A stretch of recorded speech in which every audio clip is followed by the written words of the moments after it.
Last November, Shahid Khan, a 62-year-old Pakistani-born billionaire, bought pro football's Jacksonville Jaguars for $770 million. The deal made Khan the first ethnic minority to own a team in the NFL. And that may be the least interesting thing about him. With his engaging personality and unflagging optimism, Khan has taken the city of Jacksonville, Florida by storm. He's become the town's leading cheerleader and has plans to turn the Jaguars into an international brand. Shad, as he prefers to be called, came to the U.S. at age 16 with $500 to his name. Within 2 decades, he built a successful auto parts business and amassed a fortune. The Jaguars haven't had a winning season in 4 years and have never been to the Super Bowl. They're also a team short on big-name players, and that's put Shad Khan in a unique position for a rookie owner. He is the face of the franchise. The story will continue in a moment.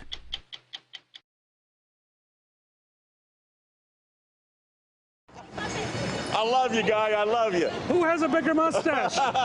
Hey, there's a good-looking woman. 90 minutes to kick off, and the Jaguars' most popular personality wasn't in the locker room or warming up on the field. Woo! He was in the stadium parking lot, drawing a crowd. So, Byron, it's probably a really humbling day for 60 minutes. You know, nobody cares about 60 minutes. Everybody cares about the Jaguars. Isn't that amazing? Less than a year into his tenure, Shad Khan is a phenomenon. His rakish mustache has become a must-have accessory for any self-respecting Jags fan. We are so happy that you're here with us. Oh, thank you so much. He has an approval rating any politician would envy, 78%. He's his team's advertising spokesman. I'm Jaguars owner Shad Khan, and I'm all in. And pokes fun at himself in this music video spoof.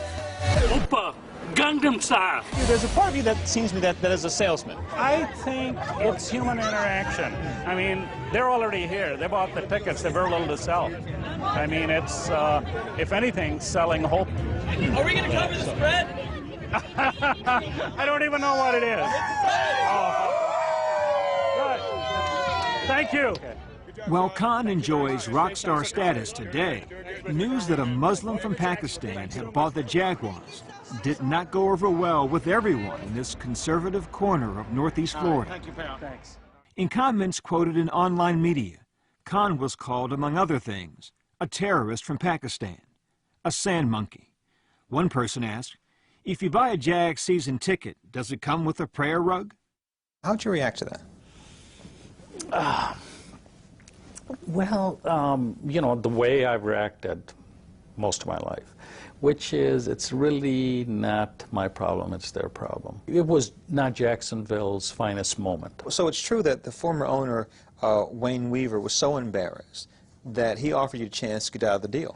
Well, please, I wouldn't characterize it that way. I think he was surprised, and he wanted to you know, make sure that you know, I wasn't giving me pause. And he gave you none at all? None whatsoever. It was like, as a matter of fact, if you know, if it was possible for me to be more determined, it, you know, gave me more determination.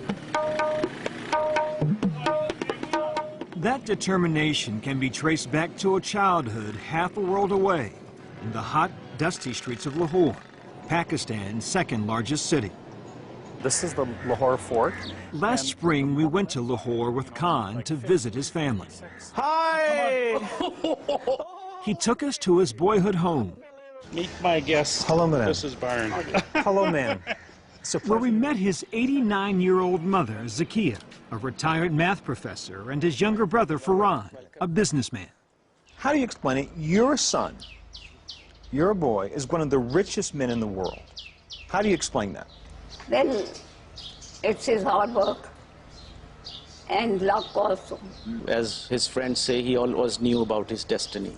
He was always, he had that entrepreneur, I would say, instincts, which made him succeed like this. Khan's late father, Rafiq, sold surveying equipment. He preached humility and frugality and encouraged his son's early business ventures. As a child, Khan built and sold radios and made his friends pay to borrow his comic books. And this is where the future owner of an American pro football team spent many afternoons as a boy. The city's cricket stadium, home to Pakistan's national team. This is where, you know, the big sports events happen. So this was your Yankee Stadium, your Soldier Field? Absolutely. We would walk over and, you know, get here after tea time so we could walk in free. And that was important because your dad wasn't big on spending money on tickets. No, he was not. Never bought one ticket, ever. And proud of that. Yeah, proud of that. That evening, chatting over tea above Lahore's Royal Mosque, we were treated to a regular feature of Pakistani life, a cut in power. Now, that happens a lot in Yes. Pakistan, I've noticed. Yes. When the lights came back on, we talked about coming home. When many people come home, they revel in being at home again and they wax nostalgic about what it means to be back, but you're not that way. Why? Because, oh my God, I mean, you know, you've been here, see how hard things are. You know, power's going out, it's 108 degrees, it's tough. But I think this is physical things. I think the biggest impediment here is that hope and, you know, getting to the next stage. It doesn't matter, you know, how hard you work. There are forces that kind of, you know, prevent you from being the best you can be. In January 1967, with $500 in his pocket, Shad Khan set out for America. He was 16 years old. He'd been accepted at the University of Illinois in Champaign-Urbana to study mechanical engineering. He spent his first night at the local YMCA. So your room was on this side of the building or the other side? It was a dormitory, I believe, was this side right here, yeah. His room at the Y set him back just $2. But Khan was so afraid of running out of money, he headed out the next morning to find a job. Got up and walked up on Wright Street, and, you know, they were hiring dishwashers. $1.20 was, wow, you know, I think I'm going to make it. This is my liberation. I control my destiny. And A job washing dishes? Yes. Would allow you to control your own destiny? Absolutely. $1.20 an hour. That's big money. I mean, more than what 99% of the people in Pakistan were making. I can control my destiny. I can control my life.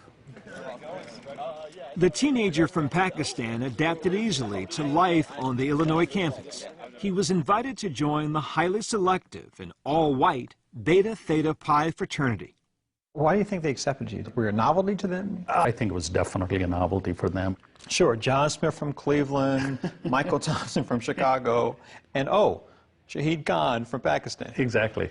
So it's kind of fun for them to see what this is going to turn out to be.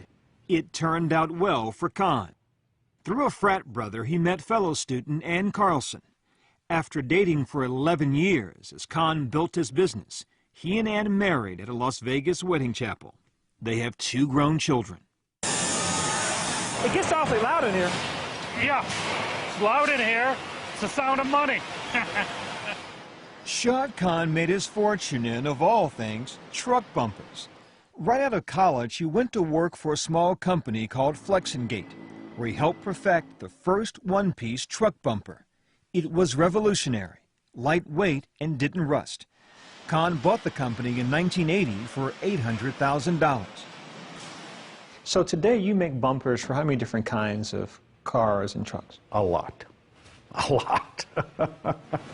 Flexingate parts are on 2/3 of all the cars and trucks sold in America. Last year it had sales of $3.5 billion. And all those bumpers landed Khan on the Forbes list of the 400 richest people in America. Just keep me posted, and then I think, you know, we'll figure out what to do. He's been living the American dream for 45 years and has been a citizen since 1991. But Khan's ethnic background has made him a victim of racial profiling. In the aftermath of 9/11, he says traveling back to the U.S. became a humiliating ordeal. There were endless questions and searches by immigration. On one occasion, he was detained while crossing the bridge between Canada and Detroit. Got thrown in the brig. Thrown in jail? Well, they had a little holding pen in the bridge. How long were you sitting there? maybe 5, 6 hours. But you know, what's disturbing is they take your passport, they take the phone, they take everything. So you are just sitting there helpless for hours. Yeah. You're a successful businessman. You've done nothing wrong. Yeah. Yeah, but, you know, it's like their intentions are good. That's... So, come on now, you are the most generous man. You're always willing to give people the benefit of the doubt, make excuses for people for the things that they do.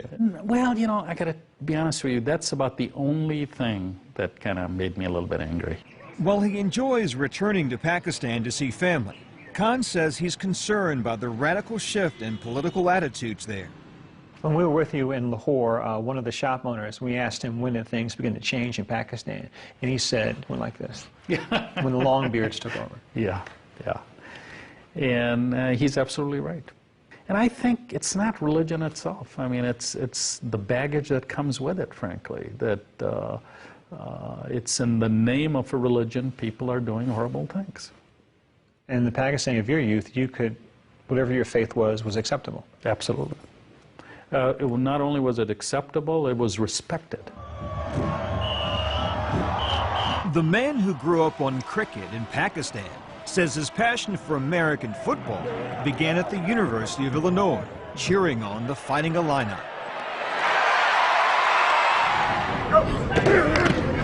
With financial success came the opportunity to buy into the game at the highest level. Khan says he leaves the football side of the business to others, but expects the best from his players. So one of his first moves was to provide them with what's said to be the best locker room in the NFL. And so this is about comfort, this is about recognition, this is about setting the standard. And in a strategy he hopes will pay dividends for the team and Jacksonville, he announced plans for the Jaguars to play one home game in London for the next 4 seasons. But Shad Khan's biggest challenge will be fielding a more competitive team. Jacksonville Jaguars, a disaster. The Jaguars appear headed for their 5th straight losing season. Bad news for a team that's already the least valuable, least popular franchise in the NFL. Why did you buy this team? Why not buy one of the, for lack of a better phrasing, marquee NFL teams? Well, because you buy what's available for sale. So this isn't like going on Craigslist and picking up an NFL team, okay? You know, for me, it's been like fate. It's just like saying, you know, I'm from Pakistan, you were 16, why go to Champaign-Urbana? Why not go to New York or go someplace else? Well, because it was Champaign-Urbana. I mean, it was fate, it was destiny, it was kismet. Same thing here.